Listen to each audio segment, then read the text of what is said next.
ویان دابین بکات و دەستەبەریکە هەمووان دەزانین لە زۆربەی وڵاتانی دنیادا چارەسەرکردنی مناڵ لەسەر ئەرکی حکوومەتەوەکو چۆن خوێندن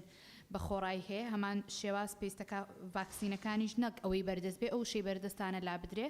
و پشتیوانی تەواوی قسەکانی دکتۆر ڕێبواریش دەکەم هەروە تەواوی قسەکانی کاک باڵام بۆ سوپاس. باشە سوپاس. سەرچنارخان. بەڕێز سەرۆکی پەرلەمان مادەی 5 ئەڵێ وێڕای ئەم مافانەی لە میاسایە داهاتوون منداڵی نەخۆش ئەم مافانەی خوارەوەی هەیە بەڕای من دەستەواژەی مناڵی نەخۆش هەڵەیە چونکە مناڵی نەخۆش ینی مناڵی نەخۆشەکە بەڵکو بێ بڵێ نەخۆشی مناڵ ینی عکسی کەیتەوە بۆی مانای مناڵی نەخۆشەکە نەگەێنێ و ئەگەر باشتریش بڕۆین ینی ئەگەر بڵین نەخۆشی ناکامەوە یاساییتر و قانونی ترە بێت چونکە ناکام قاسر لە قانونە هەتا 18 ساڵ هەر بە ناکام حسابە هەروکو مادەی بڕگەی سێمیش باسی مناڵە ناکامەکانی هێناوە توانین لەگەڵ ئەوە هاوتایکەیتەوە سەبارەت بە بڕگەی دووەم پارێزگاری لێ بکرێت لەسەر جەمجۆرەکانی ئەو وشەی ئەزیەتدانش بکرێ بە ئازاردان چکە ئەزیەتدان وشەیەکی ئەوە نییە هەرە دوو خاڵم هەبوو لەسەری دەستا خۆش سپاس. بەڵام ناکام تازە چۆتە ناو مستەڵەحاتی طبیەوە وەکو ئەو مناڵانەی کە لە ناو غودە گیاندا دەنێن وەنیە دکتۆرە؟ بەڵێ ناکام ینی نەبەکام فەرقی هەیە لەگەڵ ئەو مستەڵەحە لە ناو قانونە دووشتی جیاوازن لە ڕاستیە ینی ئەکس بکەن نەخۆشی مناڵ بێ ئەگەر ئاوای دەتوانین عیلاجێکی تری بکەیت. بەڵێ شنۆخان. بەڕێز سەرۆکی پەرلەمان پشتیوانی لە قسەکانی خاتو سەرچنارەکەم منداڵی نەخۆشمانایەکی ترە بەخشێ پێم باشە بکرێ بە نەخۆشی خوار تەمەەن 12 ساڵ بۆی مانایەکی دروستتر ببەخشێ. پشگیری لە قسەکانی خاتو شادی و سەلمەخانەکەم بەردەست لا ببرێ و هەروەها پشتیوانی لە قسەکانی کاک باڵام بۆ بکەم لە بڕگەی دووەم پێشنیارێکیشم هەیە کە بڕگەیەک زیاد بکرێ بڕگەی پێنجەم هەندێک نەخۆشی هەیە ئەگەر لە سەرەتاوە پشکنینیان بۆ بکرێ بۆ منداڵ ڕەنگە لە داهاتوە ڕێگیری بکرێت لەوەی کە لە داهاتوە تووشی هەر ئەتەخەلوفێکی عقلی و جەسەدی ببێ یان تووشی شەلەل و ئەوانە ببێ پێم باشە پشکنین بۆ هەموو منداڵێکی تازە لە دایک بوو بکرێ پێش دەرچوونی دایکەکە و منداڵەکە لە نەخۆشخانە بۆ هەموو ئەو جۆرە نەخۆشیانە کە دەست نیشانکردنیان دەبێت هۆی ئەوەی ڕێگری لە پەکەوتەی لە داهاتوودا. زۆر سپاس. بەڵێ سپاس. کاک لوقمان. بەڕێز سەرۆکی پەرلەمان سەبارەت بە مادەی 5 پشتگیری لەو ڕایە ئەەکەم کە وا دەستپێکەکەوا لێ بکرێت کە وێ ڕای دەستەبەرکردنی هەموو ئەو مافانەی کە لە یاسا بەرکارەکان داهاتوون مناڵ ئەم مافانەشی هەیە. سەبارەت بە بڕگەی دووەم دەستەواژەی ئەزیەتدان پێشنیازەکەم یا مادەکە خاڵەکە لا ببرێت چونکە خۆی لە خۆیدا مناڵ ئەبێ منداڵی نەخۆش ئەبێ ڕێز لێ گیراو بێت پێویست بەوە ناکە ئەم دەستەواژەیە بنووسرێت یا بە شێوازێکی تردا بڕێژرێتەوە و هەروە سەبارەت دە خاڵی چوارەم نەک تەنها سەرجەم ڤاکسین و پێکوتەکانی بۆ تابین بکرێت بەڵکو سەرجەم چارەسەر و پشکنینەکانیشی بە خۆڕایی بۆ دابین بکرێت. زۆر سپاس. بەڵێ زۆر سپاس. دکتۆر ئیسماعیل فەرمون. بله ابنو خوده سروکا پارلمانی هێژا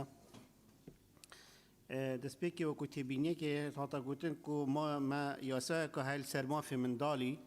vêrê mafê nesaxê mindal e ne mindalê am me yani mafê mindalê heta em da têkelî çê nebîtin.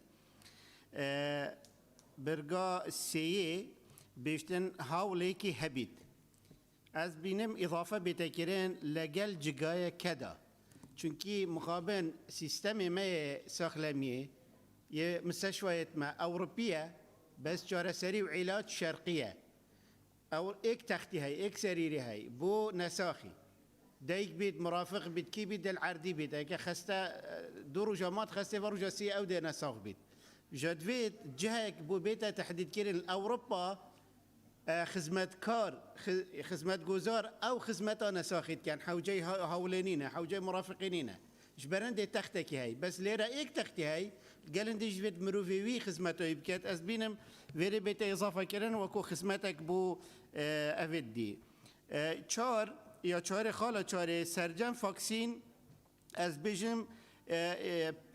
بیت او دست بردستکانی نمینیتن بیشتن یت پی تی وی آن پیویست و پشتگیریا خوشکا شادید کم دیسا اصل پشتگیریا که بیوارید کم که فعلا پیتوی او منال چاره سری نبید چاره سری نبید هاری کاریوان بیتا کرن یان کرته تایبت یان جیجدره و السر حسابا یا حکومته دیسا از پیشنیارد کم خالق دی زده بید مافتوی یعنی ببنا 6 ماف افما قلت او منال چاره سری نبید هاری کاریوان بیتا کرن الكرت تایبت یان جیجدر فی والاتی یادی دابین کرنا جنگه که گنجای هاریکار بید الگل چاره سریا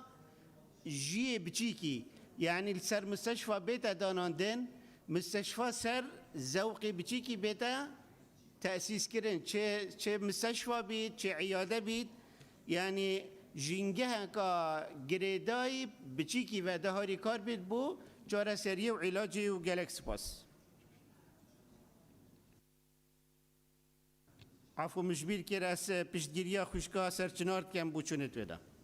بله زۆر سپاس کاکتۆر ئیسماعیل کاکتۆر سەباح هیچ قسەتانەیە لەسەر قسەی بەڕێزان ئەندامانی پەرلەمان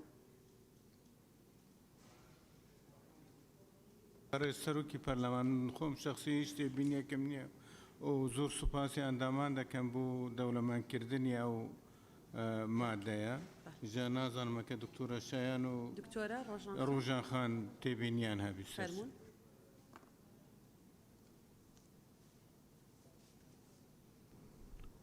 برای سروکا پرلمانی روژان ابراهیم سلیوانی سبارت را بچونت پرلمانتارا زور سپاس بود دولمان کردن و ماده بله رون کردن که پیوست هم سر بدن اویاسا تندرستی ها گشتی یا سال 81 یا بری تقریبا 40 سالانه یعنی اگر که ماسی و چه ماسی تده نبون ام نتادم ویاسای چکن اگر همی مافد نخوشی تده هبون بگم اما بحث نت کرد ویره آخفنا تا دست بی که جان بی که ام اضافه کن ویره او مافانه لیاسا بر کارکان ده هیا ام مافانش اضافه بکردن چونکه پیوستی وان ماده هیا تیاسا تندرستی ها گشتی در ماده ده دوام با یاگوتی او تلقیحات ابتدایی بین کرنه اوید بری هنگه نهاتین کرنه تلقیحات وانا معنای دور حضانة وش أطفال العفو الروضة والمدرسة الفيري ما يقولي فاكسين بو من دولة يعني هر خودت دتن محتاجي وان فاكسينايات شل فياسات تندرستيا جديدة مواطني إلزام كري المادة حوتم يقولي بتشتن تلقيحات بكت الفيري ما بيجاونه كري ما كري أرسل دامزرات تندرستي سر وزارته کو او بو فاکسینا بردست بکتن وجا وشا بردست لا ببن لا نبن چند گرنگی تدانی نو چش البرگی اضافه ناکت و کم ناکتن و زور سپاس سپاس مادی 6 فرمون بله برای سەرۆکی پەرلەمان مادەی 6 وێ ڕای ئەو مافانەی لەم یاسایەدا هاتوون ئافرەتی دووگیان مافی هەیە یەکەم ناوەندی تایبەتمەند بە چاودێری و ڕێنوێنی و ڕاوێژ و چارەسەری بۆ خۆی و بۆ کۆرپەکەی لەسەر جەم قۆناغەکانی سکپڕی و دوای لەدایکبوون دابین بکرێت دووەم گشت ئەو پێکوتە بەردەستانەی کە پێویستی پێیانە لە پێش یان لە کاتی دووگیانی یان لە دوای لەدایکبوون بەبێ بەرامبەر بەدەستی بکەوێت سپاس بەڵێ زۆر سپاس بەڕێزان ئەندامانی پەرلەمان هەر بەڕێزێک ئێوێ قسە بکە لێرەوە دەست پێکە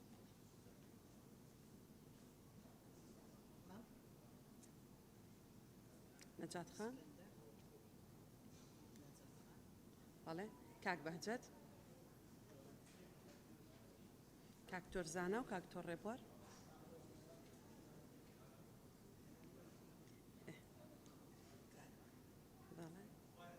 هاوڕێ باشە بەسەرچەم هاوڕێ کاک عوسمان کاک شادی خان کاک باڵام بۆت نووسی بینووسە بەڵێ لێ بەڵێ مژدە خان یەکەم کەس بنووسە یەکەم جارە قسە بکە کاک مەم بەڵێ بەس بۆ تەسەلسولەکەی گینا کاک تۆر ئیسماعیل ئەی خوێنینەوە بەڕێزان کاک بەهجەت دکتۆر زانا دکتۆر ڕێبوار کاک مەم ئەسکەندەر نەجات خان ئەو چۆن نووسیوتە ئێرە نەجات خان چوویتە ئێرە لێرێ هەنا لێرێ بەڵێ کاک هاوڕێ کاک کاروان کاک باڵەمبۆ کاک عوسمان سەلما خان شادی خان مژدە خان کاک مەم دکتۆر ئیسماعیل کاک مەم فەرموون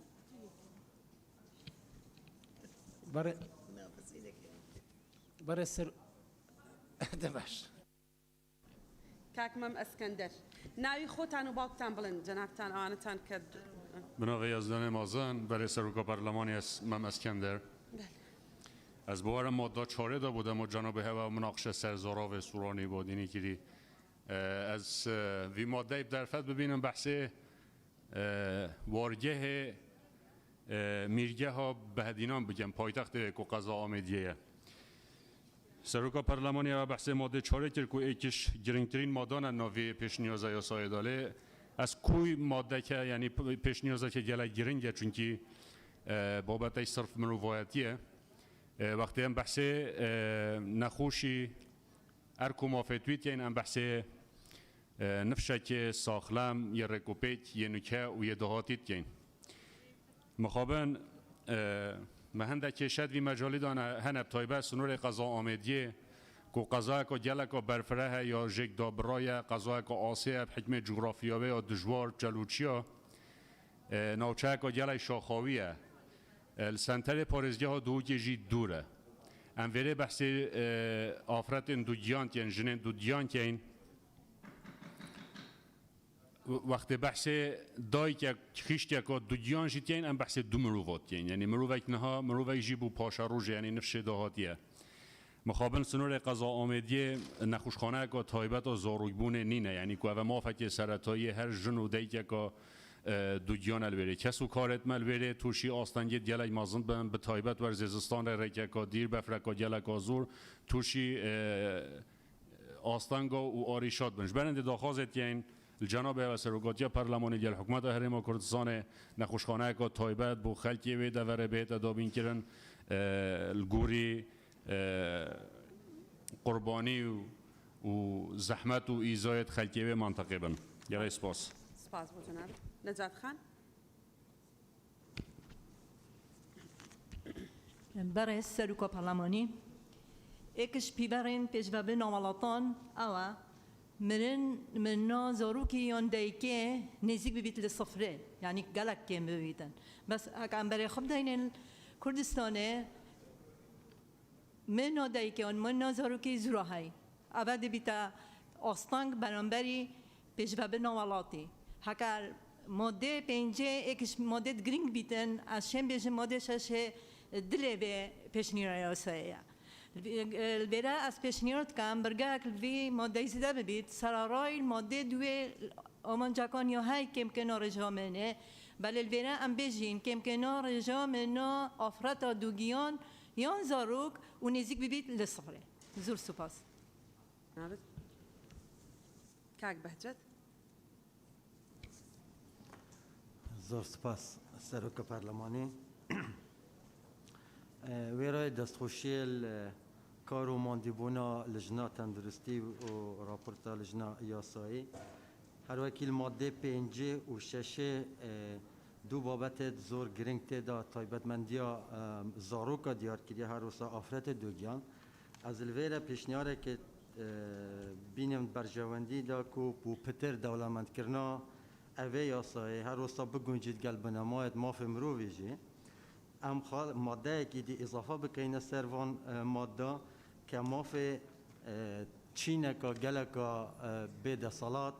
و چینه که گلکا هجار بحث بکنه اوجی ماف کم اندام و خودم پیدایستی تایبته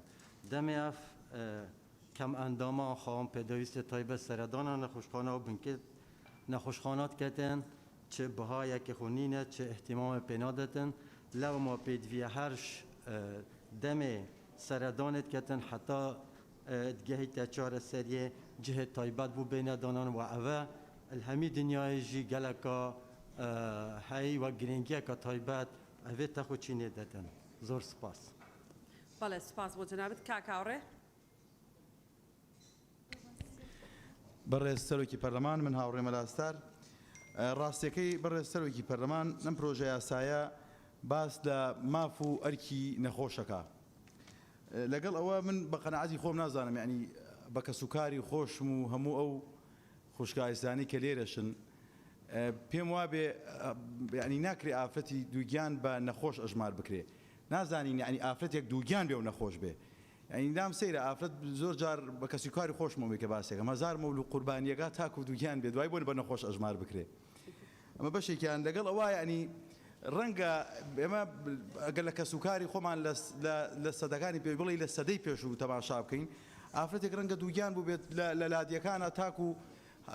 کاتی مناڵبوونیشی ئەوەی کە گێڕنەوە کەسوکارمان ئیشی ماڵەوەی کرد بێ حیوانداری کرد بێ باغداری کرد بێ یعنی ئەمە بۆی ئەمەی ئەم سەردەمە ئێستا هەر کە ناوین رادووگیان بە نەخۆش ئەژمار بکرێ بۆیە بڕوام وایە ئەم مادەی هەر زیادەیە یعنی بەرەوەی مەرج نییە هەموو ئافرەتێکی دووگیان بە نەخۆش ئەژمار بکرێ بەڵێ سپاس سپاس تەناڕوونکردنەوەی کە دەمبۆی ئەمە بە خراپی نەچێتە ناو ڕێی عامەوە لەبەرەوەی لە تعریفی نەخۆشە وتومانە هەر کەسێکە پێویستی بە چاودێری تەندروستی و چارەسەری پزیشکی هەبێ مادەم وا تعریفمان کردووەوە دایکەکانیش کە دووگیان دەبن بێگومان پێویستیان بە چاودێری تەندروستیە لەو ڕوانگەیەوە ئەو مادەیە هاتووە ئەکرێ ئێمە یەک ئیزافە بۆ دیباجەکەی بکەین بە ڕێزان لە لیژنە تایبەتمەندەکان وێڕای ئەو مافانەی لەم یاسایە و یاسا بەرکارەکانە هاتوون چکە بە ڕێزان لە قانونی صحی عامە زۆر بە تەفسیل باسی ڕعای عمومە کراوە یعنی بۆی ئەو حەقانەی کە لەوێ هەیەە لە دەستی نەدەن تەنها ئەو بۆ دیباجەکە زیاد بکرێت کاکاروان بەڕێز سەرۆکی پەرلەمان من پێم وام یاسایە سەر لەبەری زۆر گرنگە بەڵام بە تایبەت مادەی 6 و مادەی 7 کە کڕۆچی یاساکەن دوو مادەی زۆر حساسن بۆیە پێویستە بە تەرکی زۆر لایەن بڕوانین و بە هەندوەریان بگرین لە بڕگەی یەکەمەوە دەست پێ دەکەم لە مادەی شەشەم کە باس لەوە دەکات ئەم چارەسەر ڕۆنانەی کە هەیە لە ڕاستیدا بەشێکی لە خەستەخانە گشتەکان لە نەخۆشخانە گشتەکان بەردەست نین و ئەگەر بەردەستیش بن وەکو پێویست یەکێک لەوانە خودەت لە ئێستادا خودەست لە بەشێک لە نەخۆشخانە گشتەکان بەردەستە بەڵام ئەوەی کە جێگەی سەفە زۆربەی زۆریان دەبێت حاڵی نەخۆشخانە تایبەتەکان بکرێن تا منداڵەکانیان ژیانیان پارێزراو بێت ئەمە یەکێکە لە کێشەکان کە بەڕاستی ڕەنگە دوات کۆمەڵێکیش زۆر لە هاوڵاتیان دووساری کێشە بکاتەوە دووەم لە بەشێکی زۆری ئەم یاسایە بەو شێوە بە مەتاتی باسی بەردەستبوون کراوە گشت ئەو پێکوتانەی بەردەستن ئەی من تێناگەم ئەگەر پێکوتەیەک بەردەست نەبێت دەبێت ئافرەتێکی دووجیان یاخود نەخۆشێک هەر نەخۆشێک کە هەیەی دەبێت چارەسەرەکەی چی بێت لەکوێ دەستی بخات لە ڕێگەی خەستخانەی تایبەتەوە من دڵنیام کە هەموو کەسێک ناتوانێت ئەمە بکات و بە تایبەت کە لە ئێستادا ساری نەخۆشخانە ئەهلیەکان بەشێکیان زۆر بەرزە و هاوڵاتیان ناتوان دەستەبەری بکەن سێمینیان من حەز دەکەم بڕگەیەک ئیزافە بکەم بۆ پێی کە جەنابەت خۆت ژنێکی وەکو سەرۆکی پەرلەمان ڕەنگە زیاتر لە هەر کەسێک لەم عاناتە تێ بگەی و بەشێکی زۆری ئەم قاعەیە ئافرەتە و خۆشمان یان کەسێکمان هاوژیانێکمان یان خێزانمان یان دایکمان یان خوشکمان ئافرەتە باشترە کە لەسەر عاناتە قسە بکەین بەڕێز سەرۆکی پەرلەمان کێشەیەکی زۆر گەورە هەیە بۆ ژنی دووجیان لە کاتی منداڵبوون کە بە شێوەیەکی زۆر ناتەندروست مامەڵیان لەگەڵ دەکرێت بەداخەوە کەمە کارەساتێکی یەکجار گەورەیە کە پێویستان پەرلەمانە بە ڕێزام ڕۆبی لەوە بکاتەوە چارەسەریان پرسە بکات و من پێویستم کە بەرگەیەک زیاد بکەم بڕکە بەم شێوەیە بە بەرگەی سێم بێ مامەڵەیەکی تەندروست بکرێت لەگەڵ نەخۆش بە گشتی و ئافرەتی دووجیان بە تایبەت بە پێچەوانەوە مافی سکاڵاکردنی یاسایی هەبێت بەشێکی زۆرمان گوێبیستی ئەم چیرۆکانە دەبین و ئەو چیرۆکانە دەبەرگوێمان کە بەداخەوە لە کاتی منداڵبوون ئافرەتانی دووجیان دووساری کۆمەڵک چیرۆکی زۆر ناخۆش دەبنەوە ئەرچی ئەم پەرلەمانە بەڕێزەیە بە تایبەت جەنابەت کە خۆشنێکی سەرۆکی پەرلەمانی ئەم کێشەیە چارەسەر بکرێتەوە بەرگەی زیاد بکرێت و زۆر سپاس بۆیەوە زۆر سپاس مژدەخان بەناوی خوای گەورە بەڕێز سەرۆکی پەرلەمان لە مادەی 6 بڕگەی دووەم گژ ئەو پێکوتە بەردەستانە تێبینیەوەم هەیە ئەو بەردەستە بکرێ بە پێویست پشتیوانی لە ئەو ڕائەیەکە کاروان دەکەم ئەوەی کە ئەو بڕگەیە زیاد بکرێ 100% قسەکەی تەواو پشتیوانی دەکەم بڕگەیەکی تر پێم وایە نەک هەر بۆ ئەو مادەیە ئەجا بۆ هەر مادەیەکی تر بێکە پێم وایە پێویستە زیاد بکرێویش ئەوەیە کە نەخۆش بێ یاخود ژنی دووگیان بێ یاخود منداڵ بێ پێویستی بەوەیە کە مافی ئەوەی هەیە لە ئەو بنکە تەندروستیەی کە سەردانی دەکات شوێنێکی پاک و تەمیز بێ. بەڕێستەرۆکی پەرلەمان بە تایبەتی لە قەزا و ناحیەکان لە زۆرێک لە شوێنە دوورەدەستەکان ئەو شوێنەی کە منداڵ تێیدا دەخەوێنرێ یان ژنی دووگیانی لێ یاخود هەر نەخۆشێکی لێە ئەوەندە پیس و چەپەڵە ئیحترامم کە ناتوانانی تۆ کە دەچی بۆ سەردانی نەخۆشێک ناتوانانی لەسەر کورسیەکەشدا بنیشی. ئەو حاڵەتە لە نەخۆشخانە ئەهلیەکانی شەیە کە پارەیەکی زەبەلاحی جوەردەگرن بەڵام شوێنەکە هیچ پاک و تەمیزیەکی نییە یەک نەخۆش ینی یەک دۆشەک یاخود یەک بێت چەند کەسێک لەسەری پاڵ دەکەوێت چەند کەسێک لەسەری چارەسەر وەردەگرێت زۆر جار خوێنی پێوەیە شتی پیسی پێوەیە دەرمانی تری پێوەیە بە تایبەتی لەو کاتی ڤایرۆسی کۆرۆنایەدا من بینیومە لە نەخۆشخانەی ئەهلی 4 کەس یەک بێدی بەکارهێناوە بە هەمان دۆشەک و سەرین و بەتانیەوە. یعنی پێویستە ئەو شتە بکرێ بە یاسا بە تایبەتی لە نەخۆشخانە ئەهلیەکان ئیجبار بکرێن وەزارەتی تەندروستی چاوی لە سەریان بێ کە دەوێت پاک و تەمیزی ئەو شوێنە بپارێزرێ. سپاس. دکتۆر زانە.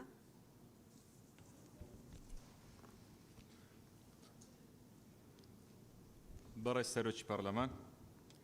خۆی لەوانە گرنگتر ئەگەر ئێمە باسی بکەین بابەتی پزیشکی خێزانیە کە سیستەمێکە لە هەموو وڵاتێک پەیڕەو دەکرێت بەداخەوە تاوەکو ئێستا لە عێراق و لە هەرێمی کوردستان پەیڕەو نەکرایە وەک پێم وایە ئەگەر سیستەمی پزیشکی خێزانی پەیڕەو بکرێت لە هەموو ئەو معاناتانی هەمانە لە بابەتی ئافرەتی دووجیان لە کۆرپەلە لە منداڵ لە چاودێری سەرەتایی تەندروستی کە پرایمەری هێڵتکێرە ئێمە لەوانە نەجاتمان دەبی. بەڵام ئەگەر بە مادەیەکی جیا جێگای بکەینەوە ئەوە زۆر باش دەبێت ئەگەر نادەکرێت بە پرۆژەیەکی تایبەتتر ئێمە بتوانین لێرەدا بە یاسا دەری بچێنین لە پەرلەمانی کوردستان. بەم شێوەیە ئەگەر مادەکە وەکو خۆی بمێنێتەوە لە بەڕگەی یەکەمدا پێویستیمان بە زیادکردنێک هەیە کە باز لەوە دەکات ناوەندی تایبەتمەند بە چاودێری و ڕێنوێنی و ڕاوێژ و سنتەری چارەسەری بۆ خۆی و بۆ کۆرپەکەی لە سەرجەم قۆناغەکانی سکپڕی و لە کاتی لەدایک بوون لە کاتی لەدایک بوون مەرحەلەی ولادە دەبی زیاد بکرێت و لە دوای لەدایک بوون دابین بکرێت لە کەرتی گشتی ئەوە ئیجبار بکرێت مؤسساتی حکومی کە لە کەرتی گشتی دەبێت ئەمە دابین بکرێت. دووەم گشت ئەو پێکوتە بەردەستانە دیسان لە مادەی پێشووتر هاوڕێیانم زیاتر باسییان کرد بەردەستەکان بکرێتە ئەو پێکوتانەی پێویستن لە پێشیان لە کاتی دووجیانی کەواتە دەبێت بۆی دابین بکرێت دەبێت حکوومەت بەردەستی بکات چونکە مەسەلەی ڤاکسین بابەتێکی نیشتیمانیە. بەرگەیەک زیاد بکرێت بۆ ئەم مادەیە بەشێکی ئەم بڕگەیە پشگیریکردنە لە قسەکانی برای بەڕێزکا کاروان. سێەم بەم شێوەی لێ بکرێت پێویستە سەرجەم ئامێر و دەرمان و پێداویستەکانی پزیشکی بۆ ئافرەت و منداڵەکەی دابین بکرێت لە کاتی لەدایکبوون بە مەبەستی چاودێریکردنیان کە ئەمە سەرجەم بەشەکانی خودەج و چاودێریکردنی ئافرەتی دووجیان لە کاتی لەدایکبوون و دوای لەدایکبوون دەگرێتەوە لە ناو کەرتی گشتیدا. زۆر سوپاس. زۆر سوپاس. دکتۆر ڕێبوار. بەڕێز سەرۆکی پەرلەمان ئەڵبەت قسەکردن لەسەر ئافرەتی دووگیان من بەڕهای لەگەڵەوەم کە ئافرەتی دووگیان لەو پێشنیازە یاسایە بە تایبەتی جێ بۆ کراوەتەوە جێ خۆیتی من دەستخۆشی لە لژنەی تەندروستی برای بەڕێزمان کاک دکتۆر سەباح حکەم و تەواوی ئەندامانی لژنەی تەندروستی دیارە کاتێک کە ئافرەت دووگیانە بێ پێویستی بە دوو جۆرە ژینگەیە ژینگەیەکی کۆمەڵایەتیە و ژینگەیەکی تەندروستیە. ژینگە کۆمەڵایەتەکە مەگەر باەخی کەمتر نییە لە ژینگەی تەندروستی. ژینگەی کۆمەڵایەتی ئێمە هەر هەمومان لێرە وەکو خوشکوبرایەک واین من لێرە وەکو پیاوێک قسەکەم لە کۆمەلگای کوردستانە هەندێ